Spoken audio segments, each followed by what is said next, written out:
it comes to teenage boys, there's one statistic that tells us something's badly wrong: a suicide rate double the national average.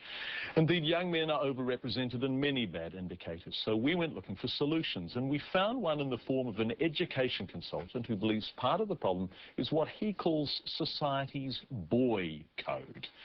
If you can crack that code, then boys will learn it's okay to express themselves, and they won't bottle everything up until the effort of holding it in makes them explode. Simon Shepherd this time on Young Men Talking. Boys are staunch, cool, and definitely don't reveal what's going on inside, do they? Last year I had a fight with someone, and then I still had the anger in me, and then I just went to the toilet and just cried, and then cried my anger out. It hurts our own feelings. Makes you want to hurt yourself. This is the Be Cool program at Beta Intermediate, a Decile 1 school in Mangere, Auckland. And these boys are here to talk. You're getting into lots of fights at school. What was happening to you with your learning? Sometimes the words are difficult to find. It's getting hard. It's getting hard. It shouldn't be a surprise. Our male role models are all sport, all action, a culture that celebrates few words. But John Winder and his wife Diane are trying to change that culture. You talk about something called the boy code. What is the boy code? Well, the boy code is a mask, and it carries right through to a man code. Often males really mask what's going on inside themselves because they really don't know.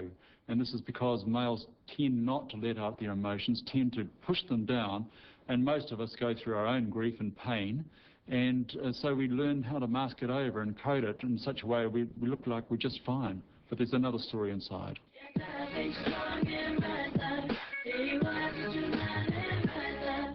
The boys are chosen by the school. They have labels like high risk, at risk, maybe troublemakers.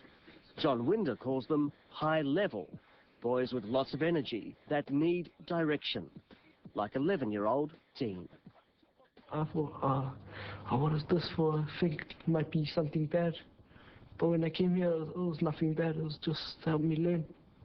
What sort of things do you learn? How to control my anger, calm down, that sort of stuff. Put them in. And how do they do this? As you've seen, they learn to talk it out. Then John Winder tells a story. A huge, hairy hand comes out of a lake and grabs the dog.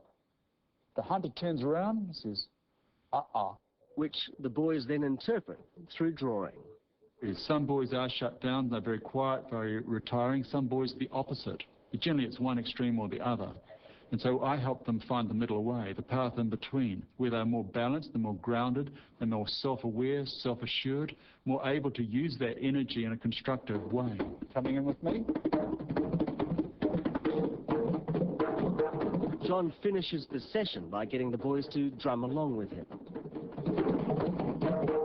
But when a boy gets a drum in his hands, he's kinesthetic, he's moving, he's involved, he's engaged, and there's something about the rhythms that are really appeal very deeply. Stereotypes might determine that this program is designed for low decile schools.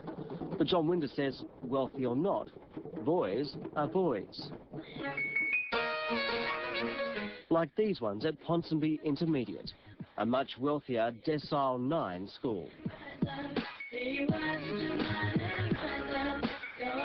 Like, if I do get angry, instead of taking it out on somebody else, like, maybe I'll go to my drum kit.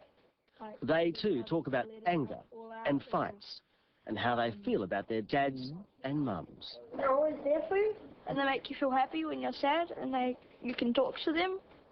Do you find it hard to talk about feelings and how sometimes just like real personal ones? Yeah.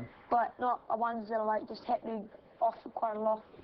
Whether it's Ethan in Ponsonby or Dean in Mangere, the idea is to open the boys up before they get much older, to teach them emotional intelligence. And what we're doing now is working at the coalface, helping these young men, and why in the heart areas, because in the heart area is that if you can engage in there, it helps open up the mind as well. And there's a wonderful correlation between the heart and the head that goes on. But does it make any impact on these young boys? Dean says his family has noticed a difference. They asked me, what have you been doing at school? And then I said, I'll just doing my work, and then at the end of the year report, I take my report home, and then it's good. Yeah. So you've got good reports now after, and do you think John has helped with that? Yes, yes he has. And how does that make you feel when you get a good report? Oh, it makes me feel happy. Dean Villy ending that report from Simon Shepherd. Still to come on the program, we get